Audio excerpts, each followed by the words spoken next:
प्रिय छात्रों, कक्षा 11 में आपका एक बार पुनः फिर से स्वागत है ऑनलाइन क्लासेस में। आज हम रसायन विज्ञान में आप लोगों को पढ़ाएंगे क्वांटम संख्याएं।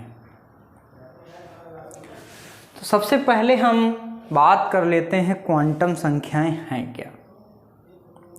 वे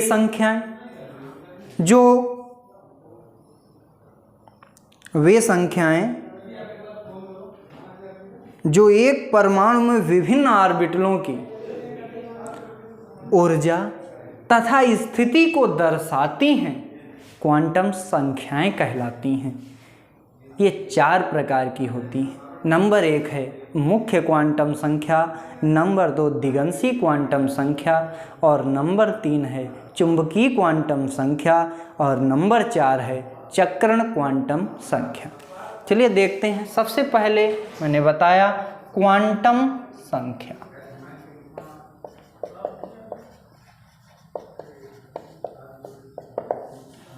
पुनः फिर है कि वे संख्याएं जो परमाणु में उपस्थित विभिन्न ऑर्बिटलों की ऊर्जा, आकार तथा स्थिति को दर्शाती हैं, क्वांटम संख्याएं कहलाती हैं। ये 4 प्रकार की होती हैं। नंबर 1 मुख्य क्वांटम संख्या।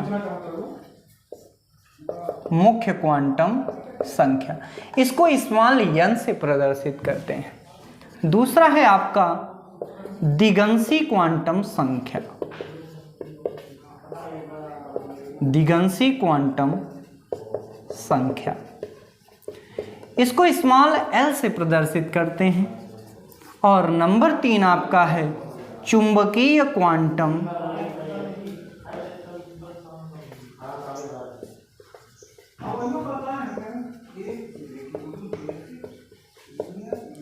इसका है स्मॉल m, और नंबर 4 आपका है चक्रण क्वांटम संख्या।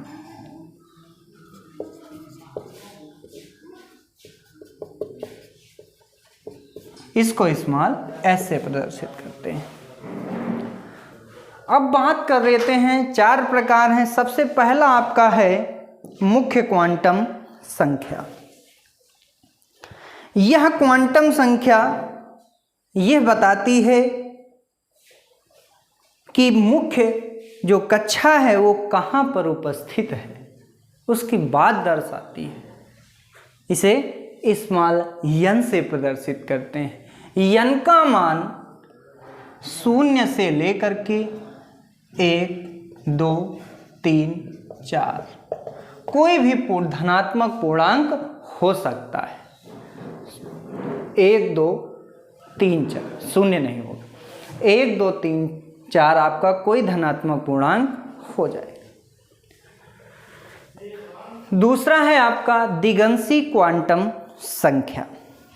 दिगंशी क्वांटम संख्या को यल से निरूपित किया जाता है, यानी यल से प्रदर्शित करते हैं, और इसे सहायक क्वांटम संख्या भी कहते हैं। इसे सहायक क्वांटम संख्या भी कहते हैं, और इसके मान मुख्य क्वांटम संख्या के मान पर निर्भर होते हैं। जैसे आपका एक फार्मूला है यल बराबर n-1, और दूसरा है यदि अगर आपका अंतिम इलेक्ट्रॉनिक विन्यास s में होगा तो यल के लिए मान 0 होता है, और यदि p में है तो यल के लिए मान 1 होता है, और d में है तो यल का मान 2 होता है, और अगर f में है तो यल का मान 3 होता है।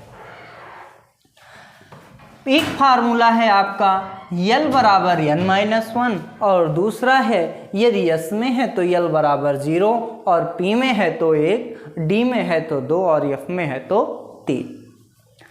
तीसरी बात कर लेते हैं चुंबकीय क्वांटम संख्या।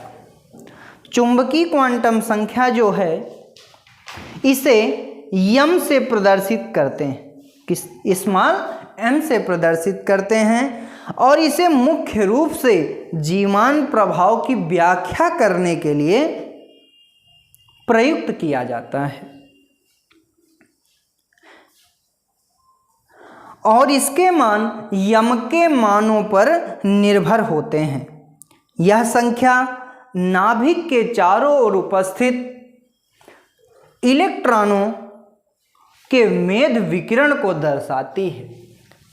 और यम के कुल संभावित मान बराबर फार्मूला होता है 2l + 1, 2l + 1।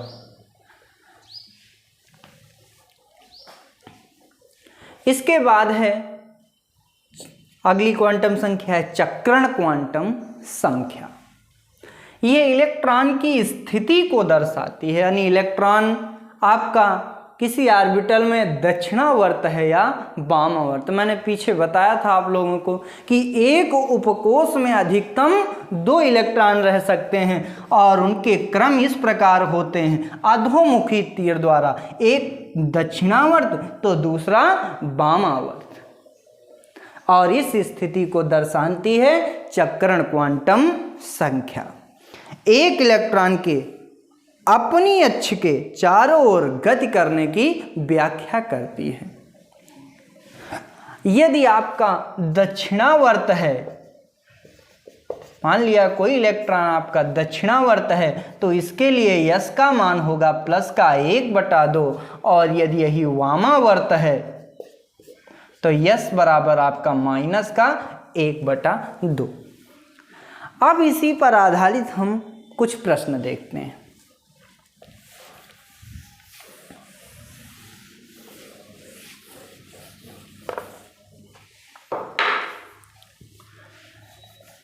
जैसे आपका है स्कैंडियम परमाणु क्रमांक 21 आपको दिया है। सबसे पहले इसका हम इलेक्ट्रॉनिक विन्यास करेंगे। तो इलेक्ट्रॉनिक विन्यास करने के लिए आप लोग वही अपना तरीका ऑफ-बाउ का नियम। तो ऑफ-बाउ का नियम क्या है? 1s2 2s2 2p6 3s2 3p6 3p6 के बाद आपका आ जाएगा 4s2 और 4s2 के बाद आपका आएगा 3d। अब कितने इलेक्ट्रॉन? 12 6 18 2 20, बचा एक इलेक्ट्रॉन, यानी अंतिम इलेक्ट्रॉनिक विन्यास इसका क्या हुआ? 3d1 हुआ। अंतिम इलेक्ट्रॉनिक कह रहा आपका 21 स्कैंडियम के अंतिम इलेक्ट्रॉन की चारों क्वांटम संख्याएं ज्ञात करनी है। यहीं पर आपको ध्यान देना है, अंतिम आपका कौन सा है? 3d1 है, लेकिन जो इसका मुख्य क्वांटम संख्या है, जो अधिकतम ऊर्जा स्तर का मान है, ये कितना है? 4 है। तो ये इसलिए यहाँ पर n बराबर आपका आ जाएगा 4। यल बराबर जब 4 आएगा, और आपको मैंने अभी बताया कि यस पे अगर जाएगा तो यल का मान 0 होगा, पी पे जाएगा 1 होगा, और डी पे जाएगा तो 2 होगा। तो यहाँ पे अंतिम इलेक्ट्रॉन आपका डी में गया है, तो यल बराबर आपका हो जाएगा 2। और एक बात आप लोगों को भूल गए थे, जो यहाँ पे मैंने बताया यम बराबर 2l + 1, और एक यम बराबर होता है -l से 0 समेत +l, -l से 0 समेत +l। तो यम बराबर आपका फार्मूला हो जाएगा, जैसे -l से 0 समेत +l आपको चलना है। तो यहाँ l का मान आपका 2 है, तो पहले आपका -2, फिर उसके बाद -1, फिर आपका 0, फिर आपका 1, और फिर आपका 2। तो यम के मान कितने हो गए? -2 -1 0 1 2। अब आपको बताते हैं कि डी में अधिकतम इलेक्ट्रॉनों की संख्याएं होती हैं 10। जब डी में अधिकतम इलेक्ट्रॉनों की संख्याएं 10 होती हैं, तो उपकोषों की संख्या यानी कितनी होंगी? 5। आपके पास कितने इलेक्ट्रॉन हैं? 1 इलेक्ट्रॉन। शेष आपके पास 9 इलेक्ट्रॉन अयुग्मित हैं। तो यहाँ पर -2 -1, इसका 0 1 2। अब देखिए जो पहला इलेक्ट्रॉन है वो किस पर है? -2 पे है, तो यम बराबर आपका मान कितना हो जाएगा? -2।